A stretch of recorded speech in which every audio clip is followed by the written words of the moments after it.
Just been talking about Wang Yi, the foreign minister, making comments in New York about the trade discussions between the two sides. That risk again in focus today after Trump's comments as well. We've got the risks, of course, around trade. We've got Brexit, we've got Iran, we've got weaker data in the US potentially, and now potentially impeachment proceedings for the US president. What are the key concerns for you and your clients right now, and how is it affecting investment decisions?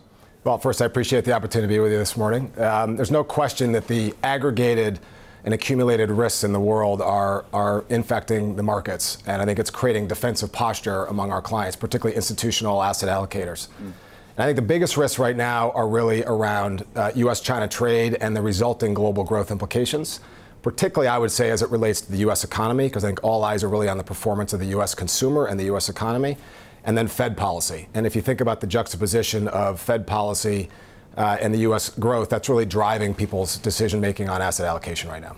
And in terms of capital flows, in terms of M&A and IPOs as well from your clients, is it starting to slow down as a result of the trade war? The capital markets are wide open. Still a very good time to raise capital, still a very good time to transact. So we see a regular flow of activity. It's certainly a little bit less less constructive than it was, let's say, 6-9 months ago. But we still see a wide open marketplace, and our activity levels are strong.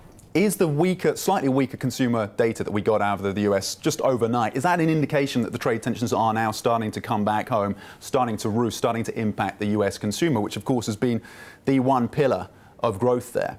Our economic view would be the manufacturing sector in the U.S. is clearly slowing down, probably operating at about a 0% growth rate, plus minus, but that's only really 10% of the economy in the U.S. The U.S. economy is really driven by the U.S. consumer. And actually the data on the U.S. consumer is still fundamentally pretty strong. So our view would be you're going to see low to mid 2% growth in U.S. consumer and the U.S. consumer segment of the economy, which takes the economy to a 2% plus minus growth rate from 19 to 20. And so we're still reasonably constructive on the U.S. economy, obviously watching the data carefully and watching the geopolitics alongside that. But right now we're still pretty constructive on the U.S. economy. Now, impeachment proceedings that have started or been initiated, it seems, They were a clear drag on the markets overnight in the US. Do they become a longer-term drag for the markets, or is this a buying opportunity? The one we saw, for example, in 1998 over Bill Clinton, the S&P fell to a 9-month low, and then about a year later was up 30-40%.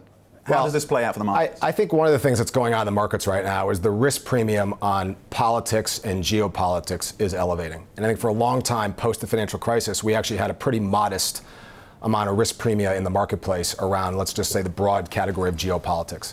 That's starting to change in our view. And I think the U.S. election is an element of the broader risk premium that's going to start to be injected into the marketplace around risk in election, risk in what happens in Brexit, risk what happens in U.S.-China trade, geopolitical risk around the Middle East and Iran. So there are a number of elements out in the world that I think will cause allocators of capital to assign a little higher discount rate in the context of the way they deploy their So given all of that, S&P 500 is up about 18% year to date. European equities up about 15%. APAC up about 8.5% in this region year to date. Which region do you want further exposure to, and where do you want to be drawing back in terms of risk? Or are some of these risks going to start to cap growth in terms of equities for the year end? Well, based on the flows we see with our client base, more money heading into the United States.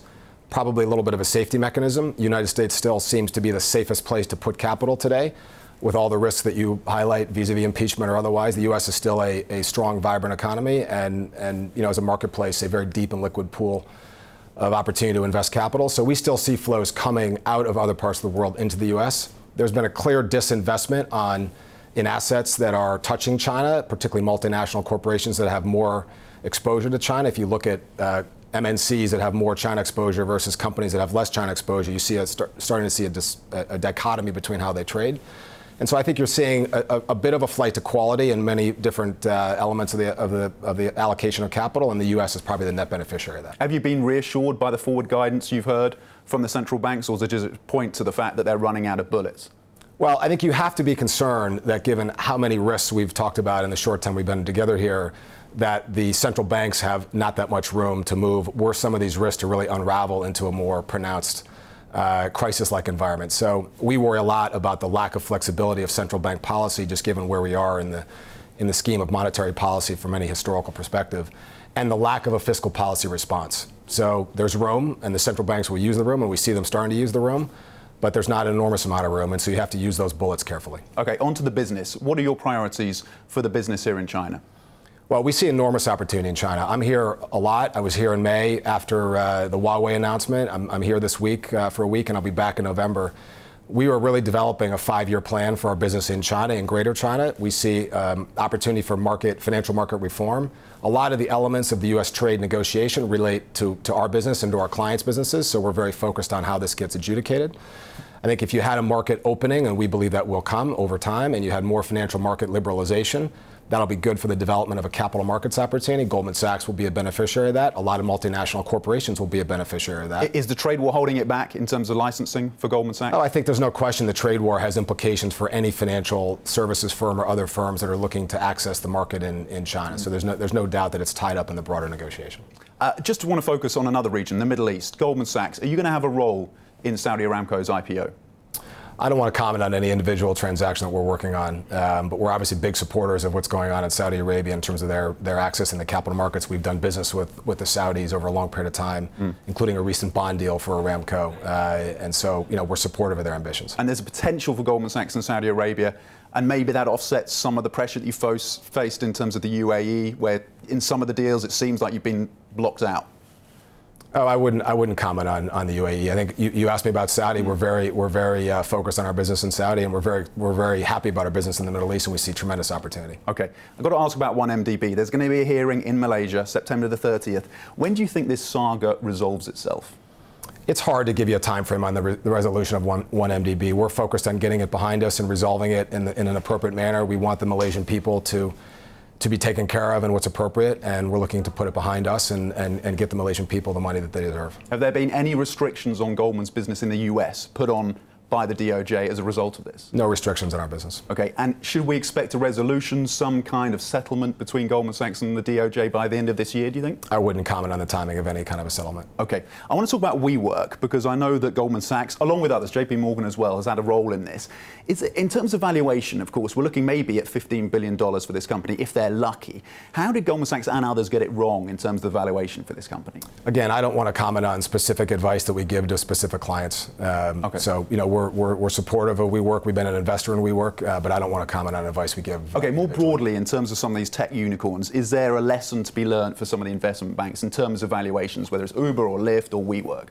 I think you're definitely seeing the increase in private market values starting to crest and running into public market values. And so a number of the IPOs that have been done in and around the last round of private market values, which is not historically the general trend. Would be private market values would rise and public market values would take them beyond. And we're starting to see a crossover point now where you're seeing IPO values that are coming in and around where the private market most recently priced those assets. And so there's been an increase in value, and that's I think the market is starting to provide a bit of a governor on that. How is your IPO pipeline looking? IPO pipeline is very strong. It's strong in Asia. It's strong in the United States. We just priced a large billion-dollar IPO in Europe for a company called TeamViewer, software business, which we're excited about. And so the business remains very strong. As I said, the capital markets are wide open. There's certainly risk all around the place, but investors are buying assets and putting money to work. Okay, I want to ask one last question on the markets in terms of Treasuries. Do you expect the demand for Treasuries, seen as something of a safe haven, of course, we've got the 10-year at about 1.65% as we speak. Is that demand, do you expect that to continue towards the end of the year? Well, you saw before the Fed really stepped in more aggressively to ease rates, you saw a real flight to quality and a rush to buy Treasuries and a significant move in the Treasury market. That has come off a bit as investors have really started to allocate money back into equities and out of bonds. And so we're a little bit off the lows, if you will, in terms of where rates went. We still think, given all the risks attendant in the world, that there will be a caution and a defensiveness in the context of risk allocation. And so Treasuries will be a natural beneficiary of that, but not maybe as pronounced as it was earlier this year. Do you have a view on where the 10-year ends 2019? Well, I mean, our view is it's kind of in and around here for the balance of the year. But obviously that relates a lot to what happens geopolitically, which is part of the problem. It's very hard to forecast how some of these geopolitical events unfold.